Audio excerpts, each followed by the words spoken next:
We're back again, talking about writing the great American novel, your great American novel.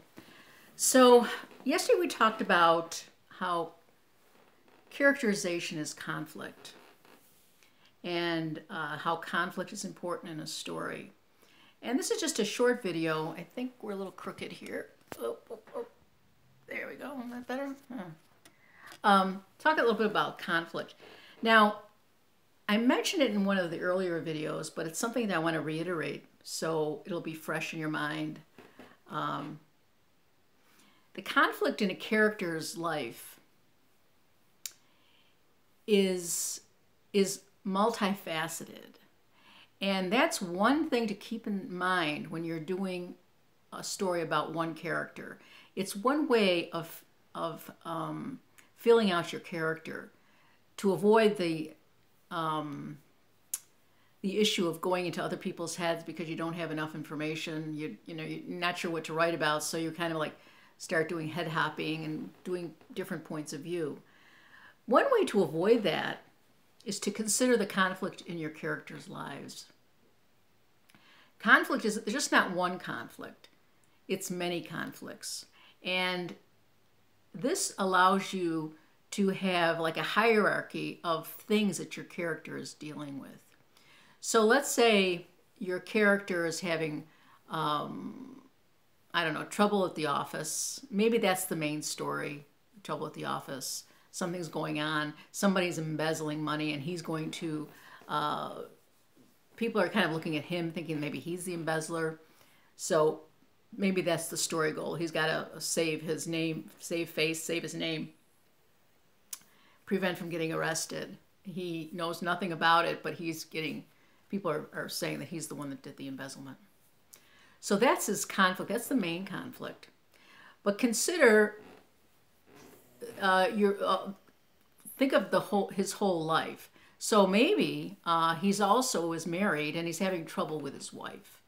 Maybe she is a stay-at-home mom or something, and maybe she is complaining about them not having enough money to go on vacation. Maybe he's got teenage kids. One of them is getting in trouble at school.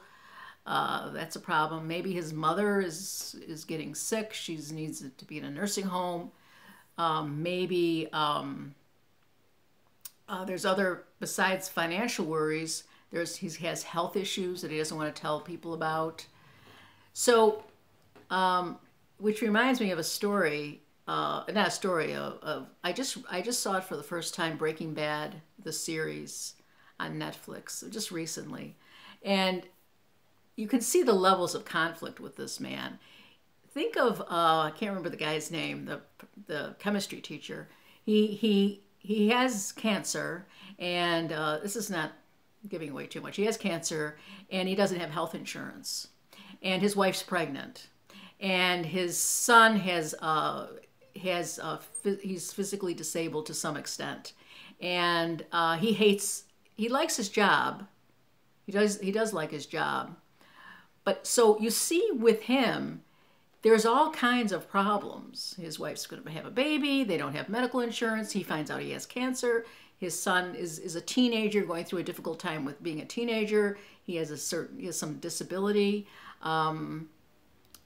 So you see this character, everywhere he turns, there's issues that he has to deal with. There's conflict, potential conflict. And so he's got to juggle. He's got to do a lot of juggling. With your character and your story, have your characters juggle with conflicts, all different kinds of conflicts.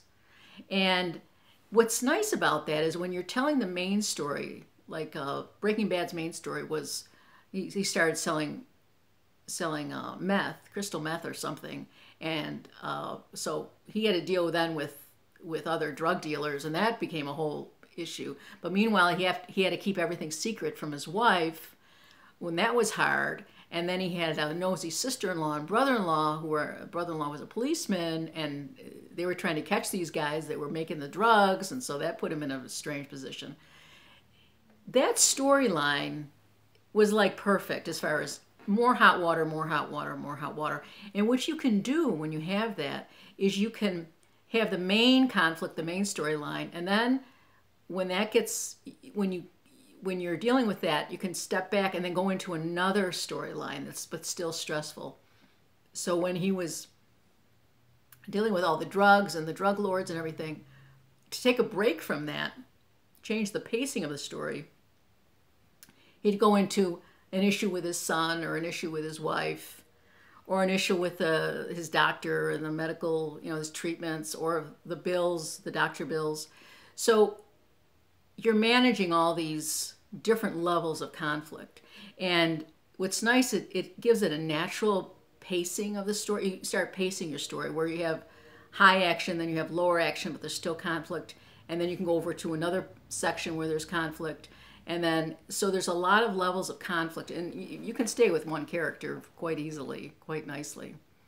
Now, the levels of conflict, to consider the levels of conflict, think about, do a little brainstorming. Like, what kind of conflicts can one guy have?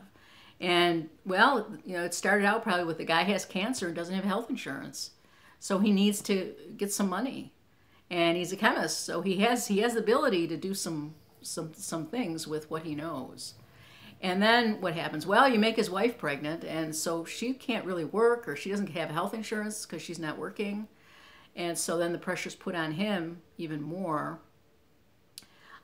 Then they gave him a son who had some physical disabilities. They threw on another level of conflict, another level of something he has to deal with. So when you think of your story, you'll have your main story, your main conflict pretty much in your mind. I think that's not hard to do. But then think of the other levels of conflict that you can introduce into your story that can serve two purposes. It's not more conflict, which is more character building, but it also is a way of getting the story, having the story go here and then having it come around here. And so you're having this natural pacing of the story with these levels of conflict. You're pulling away from one conflict and you put them in another conflict. So you're you're always making this character deal with conflict, different levels of conflict.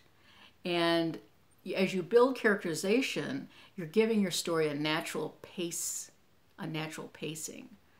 And sometimes when a reader reads a lot of, high drama, they need a break. So it's kind of good to step back and then have him maybe have a scene with his son, have a scene with some family member.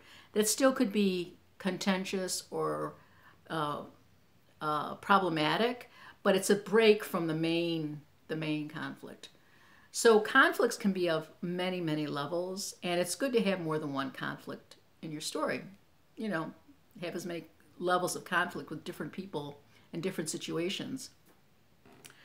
Again, when you're thinking about conflict, and depending on the genre that you're writing, read a story, read a book, or watch a movie where there is multiple levels of conflict. And keep an eye out for that. Kind of find them and see where they are.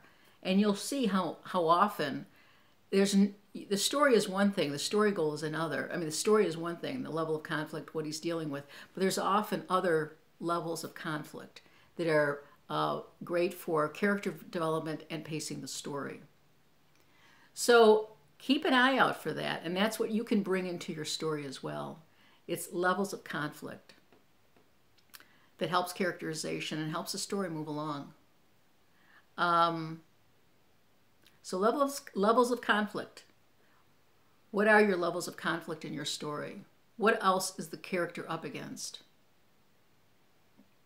It's also good to maybe, when you're asking yourself these kind of questions, brainstorm the answers. Just kind of do free association. What kind of problems will this guy have? This could be any number of problems. But if you kind of just have fun with it and just like jot down, well, he has a mother who's, overbearing, and he has a wife who's, wants to go on vacation, and his 2-year-old daughter is always never wanting to go to sleep, so she's always up. She's, kind of hyper. think of the conflict and have fun with it. I mean, before when you start committing to a story, think of all the things that you could do, levels of conflict, areas of conflict that you can put your character under.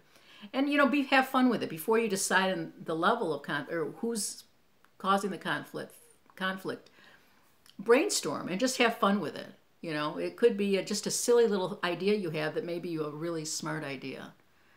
Brainstorming is just sitting back and just coming up with the most ridiculous ideas you can. At any point in the story, you can do that, as long as you keep your story goal in mind. And levels of conflict is one of those where you can just sit back and say, okay, what else do I want to do to this character to make him struggle even more? And it'll be interesting to the reader. So levels of conflict, and if you can't think of them, do some brainstorming to come up with some wild and crazy ideas. You never know. I mean, maybe it's his hobby that's gotten out of hand, or some hobby that you have that could cause some kind of conflict. Really, it's sort of endless what you could do. The Breaking Bad is a really good example of levels of conflict. It's very clear. He has levels of conflict, a lot of it. And it helps the pacing of the story. Okay, this is a short one. Hope you've enjoyed it. Have a great day.